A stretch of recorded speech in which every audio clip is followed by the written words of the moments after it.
નમસ્કાર મિત્રો, આજે આપણે વાત કરશું અમેરિકાના ડોક્ટર અને આહિર સાથે બનેલી ઘટના પર. પોરબંદર જિલ્લાના દરિયાઈ પવનથી સતત મહેકતા છેવાડાના એક નાનકડા ગામમાં સવારનો સૂરજ રોજ એક નવી આશા લઈને ઉગતો હતો. પરંતુ દરેક આશા દરેક ઘરમાં સુખ બનીને પ્રવેશતી નહોતી. ગામના કાસા રસ્તા, ગૌશાળામાં ગૂંજતા ગાયોના ઘંટિયા, વહેલી સવારે દૂધ દોહતી સ્ત્રીઓ, ખેતરમાં હળ જોડતા ખેડૂતો અને મંદિરની આરતીનો મધુર નાદ એ ગામની ઓળખ હતું. એ જ ગામમાં આહિર સમાજના ગરીબ પરંતુ સ્વાભિમાની પરિવારનો દીકરો જોધાભાઈ રહેતો હતો. ગરીબી તેના ઘરની મહેમાન નહોતી, પરંતુ વર્ષોથી ત્યાં કાયમી વસવાટ કરતી હતી. ઘરમાં બે ટંકનું ભોજન પણ ઘણી વખત ભગવાનના ભરોસે મળતું. છતાં જોધાભાઈના પિતા પોતાના દીકરાને એક જ વાત વારંવાર શીખવતા કે ધન હોય કે ન હોય, માણસનું માન ક્યારેય વેચાતું નથી. આ વાક્ય જોધાભાઈના હૃદયમાં એવું કોતરાઈ ગયું હતું કે જીવનમાં કેટલું દુઃખ આવે પણ તેણે ક્યારેય હાથ લાંબો કરવાનો વિચાર કર્યો નહીં. સમય પસાર થતો ગયો. ગામના ઘણા યુવાનો વિદેશ જવા લાગ્યા. કોઈ દુબઈ પહોંચ્યો, કોઈ આફ્રિકા ગયો, તો કોઈ અમેરિકાની ધરતી સુધી પહોંચી ગયું. દરેક વર્ષે દિવાળીએ ત્યાં તેઓ ગામમાં આવતા ત્યારે તેમના નવા કપડાં, ચમકતી મોટરો અને બદલાયેલું જીવન જોઈને ગામના લોકોની આંખોમાં આશ્ચર્ય છલકાતું. પરંતુ જોધાભાઈના મનમાં લાલચ નહોતી, માત્ર એક જ અલગ આગ સળગતી હતી કે પોતાના વૃદ્ધ માતા પિતાનું જીવન બદલાવવું છે. આખરે ગામના વડીલોની મદદથી અને ઉછીના લઈને તેણે લગભગ 15 વર્ષ પહેલા અમેરિકા જવાનો નિર્ણય કર્યો. ગામ છોડવાનો દિવસ આવ્યો ત્યારે આખું ઘર રડી પડ્યું. માતાએ રોટલીમાં ઘી સોંપડીને હાથમાં આપી. પિતાએ આંખોમાંથી આંસુ લૂછીને કહ્યું કે બેટા, કમાણી કરતા પહેલા માણસાઈ કમાવજે.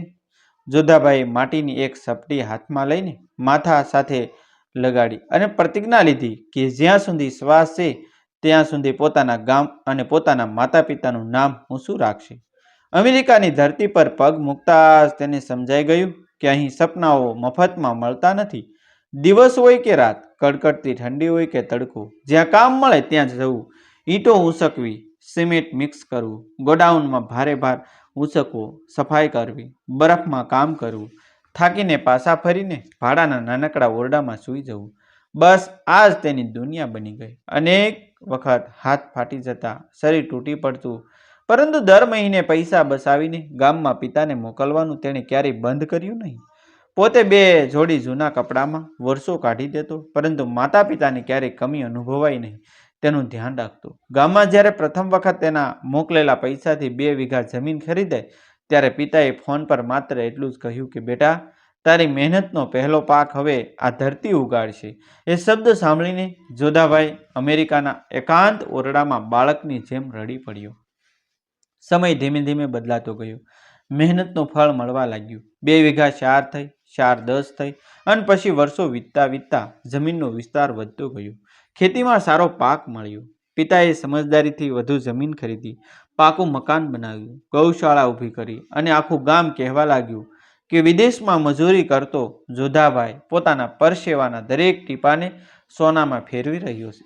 છતાં અમેરિકામાં તેનો વેશ બદલાયો નહીં. આજે પણ તે મજૂર હતો, સાદા કપડાં પહેરતો હતો અને પોતાના કામમાં ગૌરવ અનુભવતો હતો. આ દરમિયાન તેના લગ્ન વાલબાઈ સાથે થયા. વાલબાઈ પણ સંસ્કારી, સહનશીલ અને પતિના દરેક સંઘર્ષમાં ખંભે ખંભા મિલાવીને ચાલનારી સ્ત્રી હતી. બંને અમેરિકામાં ભવ્ય જીવનનું નહીં પરંતુ સન્માનભર્યા જીવનનું સ્વપ્ન જોયું હતું. વર્ષો સુધી બચત કર્યા પછી પણ તેઓ વૈભવી મકાનમાં રહેવા લાગ્યા નહીં, કારણ કે તેમના મનમાં એક જ વિચાર હતો કે ગામની ધરતી પર પોતાના પૂર્વજોના નામને જીવંત રાખવાનું છે. ભગવાન પ્રત્યેની અતૂટ શ્રદ્ધા, માતા પિતાનો આશીર્વાદ અને મહેનત પરનો વિશ્વાસ જ તેમનું સૌથી મોટું ધન હતું.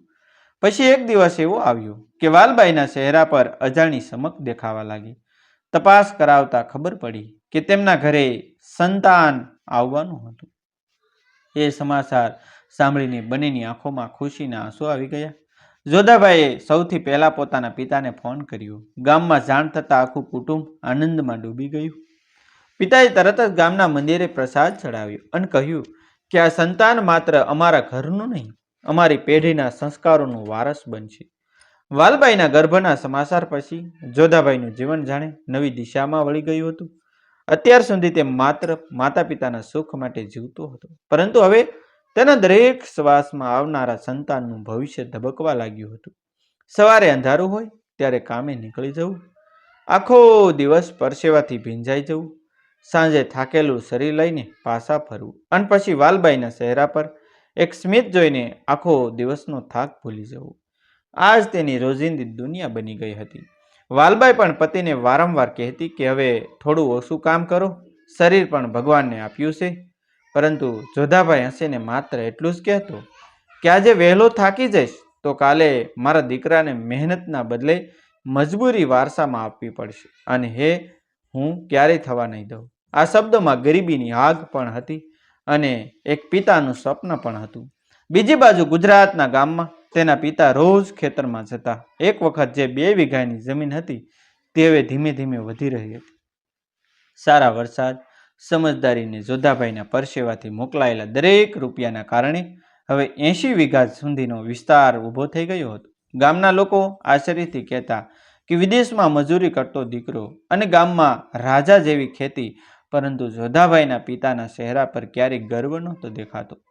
તેઓ દરેકને કહેતા કે આ જમીન અમારા દીકરાના પરસેવાની છે, અમારું કંઈ નથી. ગામમાં પાકું મકાન ઊભું થયું, ગૌશાળામાં ગાયો વધી, ખેતરોમાં નવી યંત્ર સામગ્રી આવી, પરંતુ ઘરનો સ્વભાવ એ જ રહ્યો. કોઈ ગરીબ દરવાજે આવે તો ખાલી હાથે પાછો ન ફરે. કોઈ દીકરીના લગ્નમાં મદદ જોઈએ તો પ્રથમ નામ જોધાભાઈના પિતાનું લેવાતું. ગામના મંદિરમાં દર વર્ષે અન્નકૂટ થવા લાગ્યો. ગૌ સેવા, સાધુ સંતોની સેવા અને યાત્રાઓને ભોજન કરાવવું તેમની જીવનશૈલી બની ગઈ. જોધાભાઈને જ્યારે આ બધાની ખબર પડતી હતી ત્યારે તે કહેતો કે બાપા, પૈસા ખેતરમાં નહીં, લોકોના આશીર્વાદમાં ઉગાડજો. આ શબ્દો સાંભળીને વૃદ્ધ પિતાની આંખો ભીની થઈ જતી. અમેરિકામાં રહેતા કેટલાક લોકો જોધાભાઈની મજાક ઉડાવતા. તેઓ કહેતા કે એટલા વર્ષોથી અહીં છે, છતાં એક સારી મોટર નથી ખરીદી, મોટા મકાનમાં નથી રહેતો, હંમેશા એ જ જૂના કપડાં પહેરે છે. જોધાભાઈ હળવેથી હસી દેતો. તેને ખબર હતી કે બહારની ચમક માણસને મોટો બનાવતી નથી. ઘણી વખત કામ પરથી સીધો ઘરે આવતો ત્યારે તેના કપડાં સિમેન્ટ, ધૂળ અને રંગથી ભરાઈ જતા. હાથ પર ફાટેલા સાંભળા, પગમાં જૂના બૂટ અને ચહેરા પર પરસેવાના ડાઘ જોઈને કોઈ અજાણ્યો માણસ તેને સામાન્ય મજૂરથી વધુ કંઈ માનતો નહોતો. પરંતુ અંદરથી તે કરોડોના સંસ્કારો ધરાવતો માણસ હતો. સમય આગળ વધતો ગયો અને વાલબાઈની પ્રસ્તુતિનો સમય નજીક આવવા લાગ્યો. એક રાત્રે અચાનક તેને ભારે પીડા શરૂ થઈ. જોધાભાઈ ગભરાઈ ગયો, પરંતુ તરત જ હિંમત ભેગી કરીને તેને અમેરિકાની મોટી હોસ્પિટલમાં લઈ ગયો. આખી રાત હોસ્પિટલના લાંબા માર્ગમાં બેઠેલો જોધાભાઈ ભગવાનનું નામ જપતો રહ્યો. હાથમાં માળા નહોતી, પરંતુ હોઠ પર રામનું સ્મરણ અને મનમાં જલારામ બાપાના આશીર્વાદની પ્રાર્થના હતી. થોડા સમય પછી એક ડોક્ટર બહાર આવ્યા. તેમની નજર સીધી જોધાભાઈના કપડા પર પડી. ધૂળથી મેલા થયેલા કપડાં, પરસેવાથી ભીંજાયેલું શર્ટ અને વર્ષો જૂના બૂટ જોઈને તેમના ચહેરા પર અજાણ્યું ઉપહાસ દેખાયું. તેમણે કડક અવાજમાં પૂછ્યું, તું બાળકનો પિતા છે? જોધાભાઈ વિનમ્રતાથી માથું ઝુકાવ્યું. ડોક્ટરે ફરી વાલબાઈની ફાઇલ જોઈ અને સ્મિત સાથે એવી વાત કહી કે આસપાસ ઊભેલા લોકો પણ એકબીજાના ચહેરા જોવા લાગ્યા. તેમણે તિરસ્કાર ભર્યા સ્વરે કહ્યું, અરે, ગરીબના ઘરમાં દીકરો આવવાનો છે, બહુ મોટી વાત છે. એક ક્ષણ માટે સમય અટકી ગયો. આ શબ્દો સાંભળીને જોધાભાઈના કાન ગરમ થઈ ગયા. હૃદયમાં આગ ભભૂકી ઉઠી. વર્ષોની મહેનત, અપમાન, પરસેવો અને પોતાના માતા પિતાના સંસ્કારો તેની અંદર એક સાથે ધ્રુજવા લાગ્યા. પરંતુ તેણે ગુસ્સાને ગળી લીધો. શાંત અવાજમાં તેણે માત્ર એટલું પૂછ્યું કે સાહેબ, તમે મને ગરીબ કેમ કહ્યું? ડોક્ટરે નિર્દય હાસ્ય સાથે જવાબ આપ્યો, કેમ કે તારા મેલા ઘેલા કપડાં જ બધું કહી દઈશ. જોધાભાઈએ ધીમેથી પોતાની આંખોમાંથી અપમાનનો ઘુમસ સાફ કર્યો. ઊંડો શ્વાસ લીધો અને પોતાના પૂર્વજોના સ્વાભિમાન સાથે ડોક્ટરની આંખોમાં આંખ મિલાવીને બોલવાનું શરૂ કર્યું. સાહેબ, મજૂરી કામમાં કોટ પાટોલન પહેરીને થોડું કરાય. અમે ઓછું ભણેલા છીએ એટલે દવાખાનામાં આવીને થોડી ગભરામણ થાય છે, પણ કપડાં જોઈને માણસની ઓકાત નક્કી કરવી એ ભણતર નથી, એ તો અહંકાર છે. ડોક્ટરના ચહેરા પરનું સ્મિત ધીમે ધીમે ગાયબ થવા લાગ્યું. છતાં તેમણે ફરી કટાક્ષ કરતા કહ્યું, એટલું સ્વાભિમાન છે તો પછી આ હાલતમાં કેમ જીવો છો? સાહેબ, આ કપડા પર તમને ધૂળ દેખાય છે. મને મારા પરસેવાનો માન દેખાય છે. આ હાથમાં તમને શીરા દેખાય છે. મને મારા બાપના આશીર્વાદ દેખાય છે. આજે હું મજૂરી કરીને આવ્યો છું એટલે મારા કપડાં મેલા છે, પણ મારું મન મેલું નથી. ગુજરાતના પોરબંદર જિલ્લાના મારા ગામમાં પાકું મકાન છે, ગૌશાળામાં ગાયો છે, સીમમાં 80 વીઘા જમીન છે, અને ગામનો કોઈ ગરીબ ભૂખ્યો સૂતો હોય તો મારા બાપ તેને ભોજન કરાવ્યા વગર ઘરે મોકલતા નથી. એ બધું મેં કોઈનો હક મારીને નથી મેળવ્યું. આજ મેલા કપડાં પહેરીને કમાયેલા પરસેવાથી મેળવ્યું છે. આ શબ્દ સાંભળતા જ ડૉક્ટરના હાથમાં રહેલી ફાઇલ ધીમે ધીમે નીચે સરકવા લાગી. આસપાસ ઊભેલા નર્સો અને દર્દીઓ પણ એકબીજા તરફ જોવા લાગ્યા. જોધાભાઈએ આગળ કહ્યું, અમારા ગામમાં મારા બાપાએ મને એક વાત શીખવી હતી કે કપડાં માણસને મોટો નથી બનાવતા, માણસના કર્મ તેને મોટો બનાવે છે. આજે હું અહીં મજૂર છું, કાલે પણ રહીશ, કારણ કે મને મજૂરી કરતા શરમ નથી આવતી. શરમ તો એ દિવસે આવશે જ્યારે કોઈ ગરીબને તેના કપડાં જોઈને હું નાનું ગણું. હોસ્પિટલના માર્ગમાં અચાનક એવો સન્નાટો છવાઈ ગયો કે જાણે દરેક માણસ પોતાના અંતરાત્માનો અવાજ સાંભળવા લાગ્યો હોય.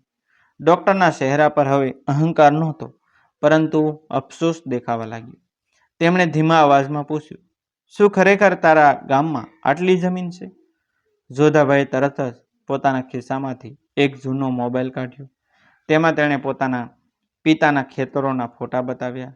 લીલાછમ પાક, પાકું મકાન, ગૌશાળા, ખેતરમાં કામ કરતા વૃદ્ધ પિતા અને ગામના મંદિરમાં યોજાયેલા અન્નકૂટના દ્રશ્યો જોઈને ડૉક્ટર સ્તબ્ધ થઈ ગયો. તેમને સમજાઈ ગયું કે તેઓ જે માણસને ગરીબ સમજી રહ્યા હતા તે સંપત્તિથી નહીં, પરંતુ સંસ્કારથી પણ ઘણો સમૃદ્ધ હતો. ડૉક્ટર ધીમે ધીમે પોતાની ખુરશી પરથી ઊભા થયા. તેમની આંખોમાં શરમ સ્પષ્ટ દેખાતી હતી. તેમણે આગળ વધીને જોધાભાઈનો હાથ પકડી લીધો અને કહ્યું, મને માફ કરજો. આજે મેં કપડાં જોઈને માણસને ઓળખવાનો સૌથી મોટો ગુનો કર્યો છે. જોધાભાઈ તરત જ હાથ જોડીને જવાબ આપ્યો, માફી તો ભગવાન પાસે માંગજો.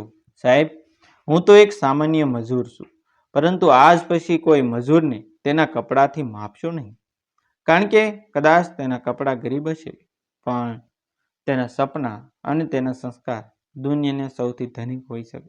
આ શબ્દ સાંભળીને ત્યાં ઊભેલી એક સમૃદ્ધ નર્સની આંખોમાં આંસુ આવી ગયા.